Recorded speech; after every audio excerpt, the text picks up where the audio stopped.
ಚಿಕ್ಕಬಳ್ಳಾಪುರ ಜಿಲ್ಲಾ ಪಂಚಾಯತಿ ಆವರಣದಲ್ಲಿ ಚಿಕ್ಕಬಳ್ಳಾಪುರ ಜಿಲ್ಲಾ ಪಂಚಾಯತಿಯ ಮುಖ್ಯ ಲೆಕ್ಕಾಧಿಕಾರಿ ಆಗಿದ್ದಂಥ ಅವರ ಗುತ್ತಿಗೆ ನೌಕರ ಚಾಲಕ ಆಗಿರ್ತಕ್ಕಂಥ ಬಾಬು ಅಂತಕ್ಕಂಥವರು ಈಗ ಸ್ವತಃ ಚಿಕ್ಕಬಳ್ಳಾಪುರ ಜಿಲ್ಲಾ ಪಂಚಾಯತಿ ಆವರಣದಲ್ಲೇ ಮಾಡ್ಕೊಂಡಿದ್ದಾರೆ. ಅವರು ಚಿಕ್ಕಬಳ್ಳಾಪುರ SP ಅವರು ಸ್ಥಳಕ್ಕೆ ಬಂದಿದ್ದಾರೆ, ಅವ್ರನ್ನ ಕೇಳಿ ತಿಳ್ಕೊಳ್ತೀನಿ.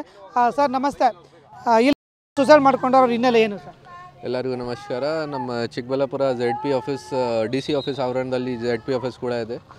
ZP ಆಫೀಸ್ ಹಿಂಭಾಗ ಒಂದು ಆಗಿದೆ. ಇವರು ನಾವು ಪತ್ತೆ ಮಾಡಿದ್ದೀವಿ.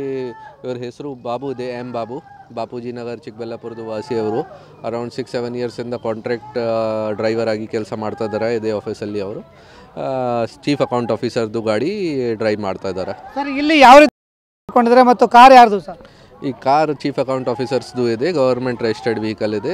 ಬೆಳಿಗ್ಗೆ ಇವರು ವೈಫ್ಗೆ ಹೇಳಿಕೆ ಏನಾದರೂ ಮೀಟಿಂಗ್ಗೆ ಹೋಗಬೇಕು ಬೇಗ, ಈ ಕಾರಣ ಬಗ್ಗೆ ಹೋಗ್ತಾ ಇದ್ದೀನಿ, ಈ ಥರ ಇಲ್ಲಿ ಬಂದಿದ್ದಾರೆ ಆಫೀಸಲ್ಲಿ. ಮತ್ತು ಗಾಡಿ ಪಾರ್ಕ್ ಮಾಡಿ ಒಂದು ಮರದಿಂದ ರೋಪ್ ಹಾಕಿ.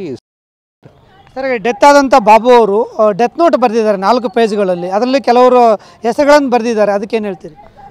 ಡೆತ್ ನೋಟ್ ನಮಗೆ ಸಿಕ್ಕಿದೆ, ನಾವು ಡಿಟೇಲ್ ಆಗಿ ಪರಿಶೀಲನೆ ಮಾಡ್ತಾ ಇದ್ದೀವಿ. ಡೆತ್ ನೋಟಲ್ಲಿ ಏನೇನು ಮೆನ್ಷನ್ ಇದೆ ಅದನ್ನು ಎಲ್ಲ ಪಾಯಿಂಟ್ಸ್ಗೆ ವಿಚಾರ ಮಾಡಿ ಮುಂದೆ ಇನ್ವೆಸ್ಟಿಗೇಷನ್ ಮಾಡ್ತೀವಿ. ಸರ್, ಅದರಲ್ಲಿ ಡೆತ್ ನೋಟ್ ಸಂದರ್ಭದಲ್ಲಿ ಇಲ್ಲಿ ನಾಗೇಶ್ ಅಂತಕ್ಕಂಥವ್ರು ಮತ್ತು ಕೆಲವು ಪ್ರಭಾವಿ ರಾಜಕಾರಣಿಗಳು ಮತ್ತು ಮಂಜುನಾಥ್ ಅಂತಕ್ಕಂಥ ಹೆಸರನ್ನ ಮೆನ್ಷನ್ ಮಾಡಿದ್ದಾರೆ. ಮತ್ತು ಅವ್ರಿಗೇನೋ ಸರ್ಕಾರಿ ನೌಕರಿ ಕೊಡಿಸ್ತೀನಿ ಅಂತೇಳಿ ಕೆಲವರು ಹಣ ಪಡೆದು ವಂಚನೆ ಮಾಡಿದ್ದಾರೆ ಅಂತ ಆರೋಪ ಮಾಡಲಾಗಿದೆ. ಪ್ರೈಮ್ ಆಫೀಸ್ ಈ ಥರದ್ದು ಇನ್ಫಾರ್ಮೇಷನ್ ಬಂದಿದೆ, ನಾವು ಎಲ್ಲ ಪರಿಶೀಲನೆ ಮಾಡ್ತೀವಿ ಏನೇನು ಕಾರಣ ಇದೆ, ಯಾವ ರೀಸನ್ಗೆ ಈ ಥರ ಆಗಿದೆ, ಮತ್ತು ಡೆತ್ ನೋಟಲ್ಲಿ ಏನು ಬರೆದಿದ್ದಾರೆ ಅದು ಪಾಯಿಂಟ್ ನಾವು ಪರಿಶೀಲನೆ ಮಾಡಿಕೊಂಡು ಮುಂದೆ ಇನ್ವೆಸ್ಟಿಗೇಷನ್ ಮಾಡ್ತೀವಿ. ಸರಿ, ತಾವು ಅವ್ರ ಕುಟುಂಬ ಜೊತೆ ಮಾತಾಡಿದ್ರೆ ಅವ್ರೇನು ಹೇಳ್ತಾ ಇದ್ದಾರೆ ಸರ್? ಅವರು ಈಗ ಅವ್ರದ್ದು ಕಂಡೀಷನ್ ಸರಿ ಇಲ್ಲ, ಅವ್ರದ್ದು ವೈಫ್ ಮಕ್ಕಳು ಯಾವುದೂ ಇಲ್ಲ, 7 ವರ್ಷ ಆಗಿ ಮದುವೆ ಆಗಿ ಮಕ್ಕಳು ಇಲ್ಲ, ಸ್ವಲ್ಪ ಕಂಡೀಷನ್ ಸರಿ ಇಲ್ಲ. ನಾನು ಟ್ರೈ ಮಾಡಿದ್ದೀನಿ ಮಾತಾಡೋಕ್ಕೆ, ಸ್ವಲ್ಪ ಟೈಮ್ ಆದಮೇಲೆ ಮತ್ತೆ ಅವ್ರ ಜೊತೆ ಮಾತಾಡಿ ಎಲ್ಲ ಕನ್ಫರ್ಮ್ ಮಾಡ್ತೀನಿ ಏಕೆ ಅವ್ರಿಗೆ ಏನೇನು ಮಾಹಿತಿ ಇದೆ.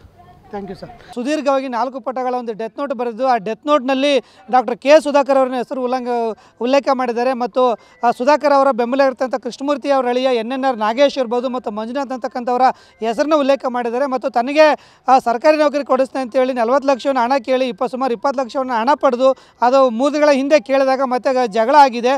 ಆಗ ಈಗ ಮನನೊಂದು ಆತ್ಮಹತ್ಯೆ ಮಾಡಿಕೊಂಡಿರುವುದಾಗಿ ಈ ಬಾಬು ಆರೋಪ ಮಾಡಿದ್ದಾನೆ. ಇದು ಪೊಲೀಸರ ಸತ್ಯಾಸತ್ಯನ ನಂತರ ಏನಾಗಿದೆ ಮತ್ತು ಈ ರೀತಿ ಘಟನೆ ಆಗಿದೆ ಅನ್ನೋದನ್ನು ಪತ್ತೆ ಹಚ್ಚಬೇಕಾಗಿದೆ. ಕ್ಯಾಮರಾಮನ್ ಸುಧಾಕರ್ ಜೊತೆ ಭೀಮಪ್ಪ ಪಾಟೀಲ್, TV9 ಚಿಕ್ಕಬಳ್ಳಾಪುರ.